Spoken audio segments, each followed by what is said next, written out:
Good day, guys. How is everyone? So today we'll be discussing about what actually happened recently to my sister. Apart from the story, I want us to pick one or two lessons out of the story. That's actually why I'm telling you this. It really happened. It happened to my own blood sister, my sister. So about 2 weeks ago, they were robbed in their home at night. The armed robbers came, about five of them, and they gained entrance forcefully. And when they were, when they entered, my sister and her husband, were robbed. Their phones, the tablet, the laptop, cash, gold, jewelry, even foodstuffs were taken away from them forcefully.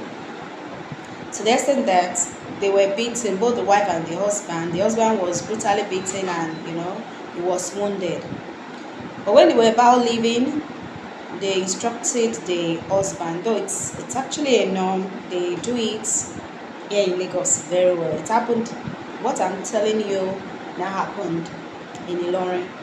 So when they were about leaving, they asked the husband to follow them to their neighbor's house. Somebody staying very close to them, beside their house.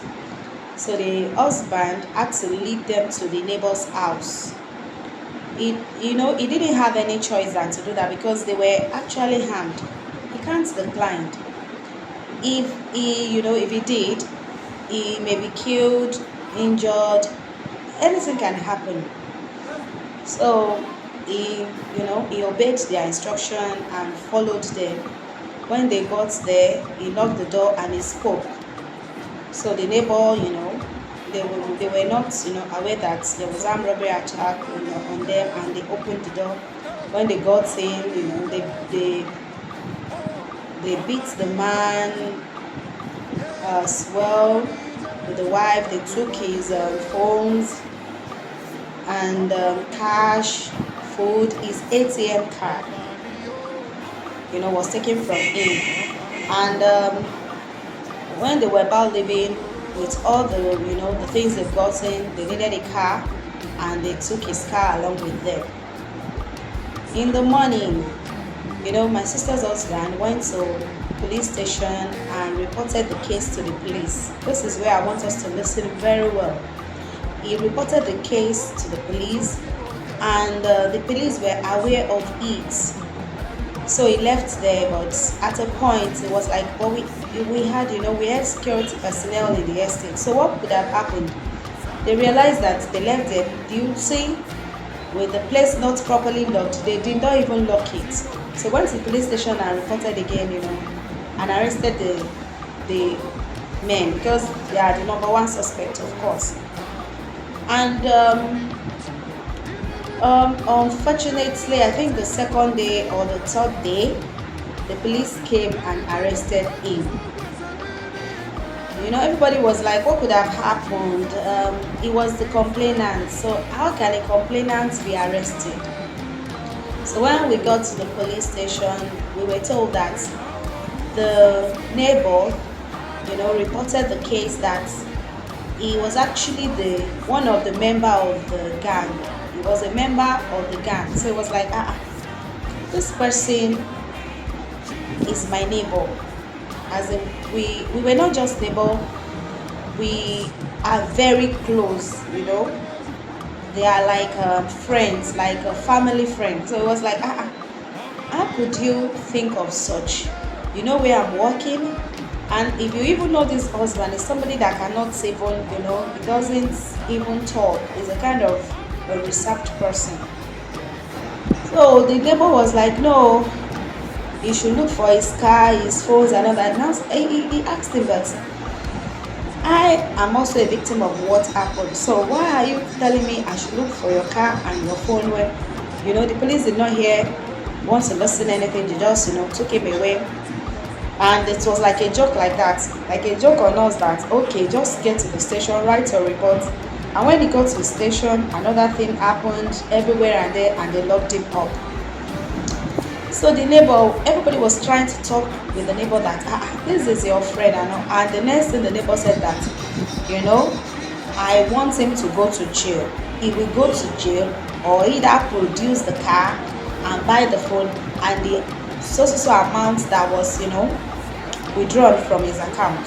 So I was like, wow, just like that.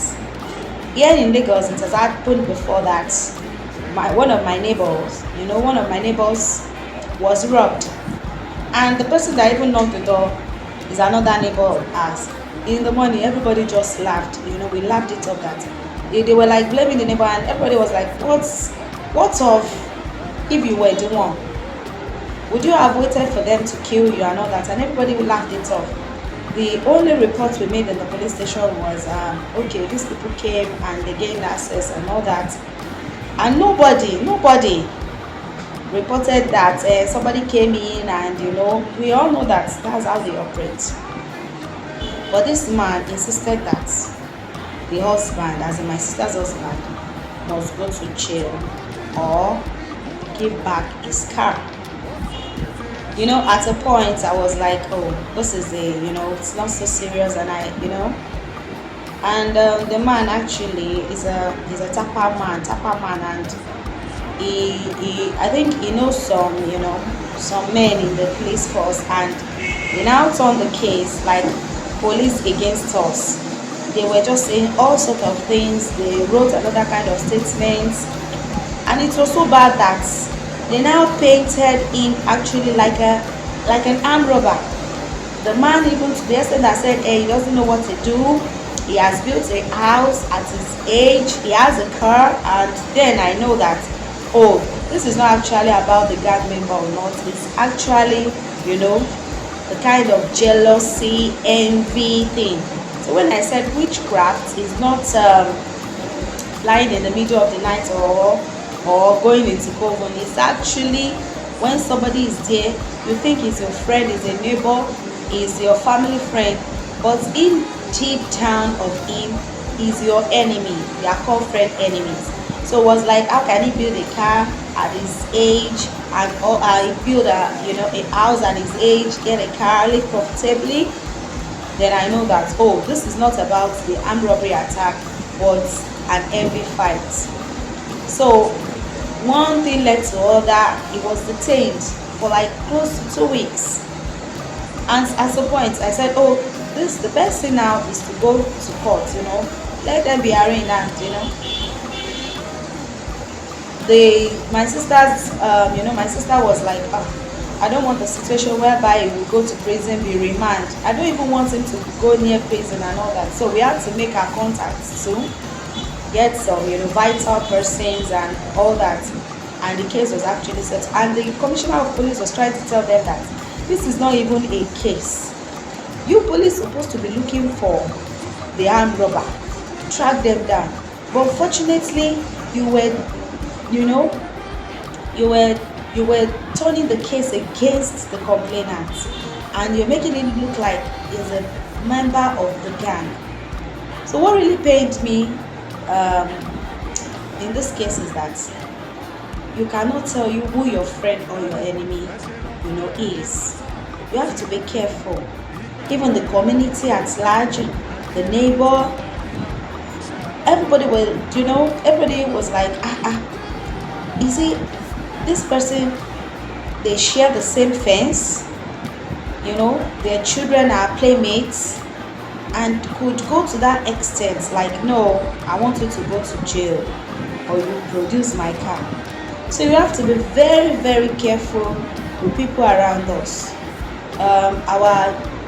Our judiciary system, our law, everything in Nigeria is not quite working out, because even me that I'm not police, if you report the case to me, I will know that, oh, this is just a kind of this is a case that has been brought to us and we have been notified, so it should be treated like one.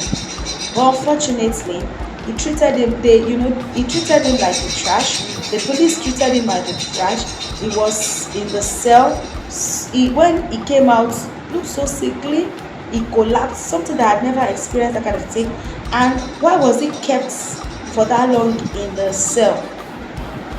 Today they will tell you that the court is not working and this thing, and they couldn't give a bail.